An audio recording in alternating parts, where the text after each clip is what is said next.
get on Ancestry.com and do your family tree. That's a good one too. Yeah. I actually really appreciate that sort of thing. I just downloaded the app for my phone, and so I'm always confused on that. But yeah, different sorts of things where you're focused on something for a while and keeping your brain active and thinking.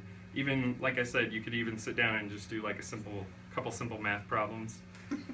Even if you know, like, just off the top of your head, 2 + 2 is 4, at least you're working on memory and recall that way. So, any sort of thing you can think of. Right, just a comment about the exercising Yeah. in group. Not only do you have people there that could help you, but you're socializing, Yeah, which also helps your mood. there you go, helps your mood. And it kind of goes back to that dual tasking thing, exercising and, like, talking and thinking about conversations people and you can sorts of laugh things. at, and laughter's good for you too.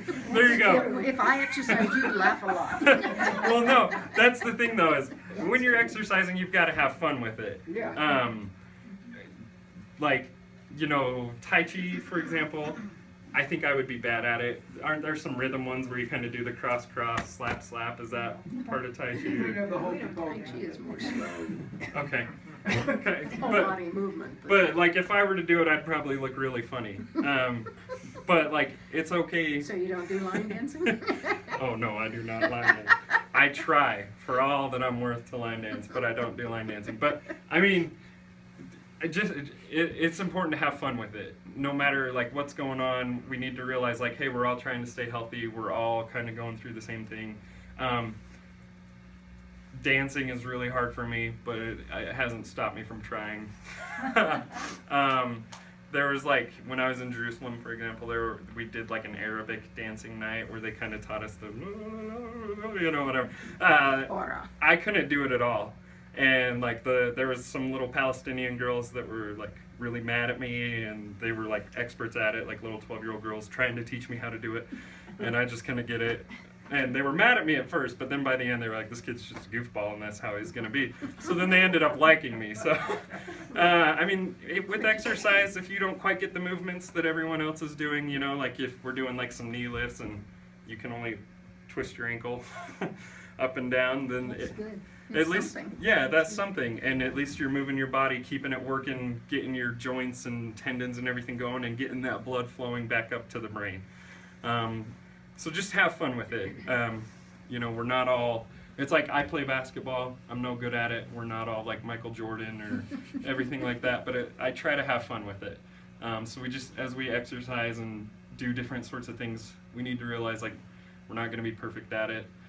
We may look really funny doing it. Maybe my gym shorts don't fit as well as they used to or something, but at least we're out there like, you know, trying to have a good experience with it. And that's kind of the key to everything, I feel like, is just doing it. Even if we're not doing it perfectly, just get out and do it. Like she's been talking about Tai Chi with like the body movements and stuff. My hips are broken, like they don't twist and bend and pop and snap every way that they should, but I still try to move them around, you know? You could still do Tai Chi if you wanted to. Yeah, so even though I'd look funny, you could do it. So any sort of exercise that way. Any more questions or comments? Any movement's better than no movement. Exactly. Any movement's better than no Use it or movement. lose it. That's right. Yeah. You were talking at the beginning about how many million people were expected to have Alzheimer's by such and such a time. Or do you know anything about the difference between the United States and other countries? So I don't have those numbers right in front of me. No, but do you know just offhand what is Offhand, the difference? I would almost expect that It's worse here. it may be worse here just because we diagnose it, and like a country maybe like India, when it diagnose all their seniors with Alzheimer's, but there may be a lot of people with Alzheimer's there, they just don't have the actual numbers kind of diagnosed. So as far as like actual numbers diagnosed, And diets. that's another thing too, is like the diet in the US. And that's a part we haven't touched in this because we were looking at exercise, but yeah, like diet will be really key. So they look at things like red meats and fats. You need fat in your diet, and you need like some oils and things like that, but too much of a good thing can ruin it. So like red meats and fats, they've tied back to like poor brain function and also different forms of cancer like colon cancer and things like that. So I'm not saying like don't eat a steak because I love a steak, but just kind of all things in Don't moderation. eat only. Don't eat only steak, exactly. Or like, you know, a steak every night. Try and have some fish and some white meat and then lots of fruits and vegetables. Those sorts of things kind of help you out that way. Dairy products, you need them. Keep your bones healthy and strong, but stay within the recommended amount. So like 3 servings a day or something like that, just because that's also been tied back to different forms of cancer and things Remember, like dairy that. So isn't just a glass of milk. It's Yeah. your cheeses, your butter, Oh, your Yeah. almond milk has more calcium in it than regular milk does. there you go. And Yeah. it doesn't have some of the things that are bad for you. Yeah. So, just, you know, make sure we take care of every part of our body.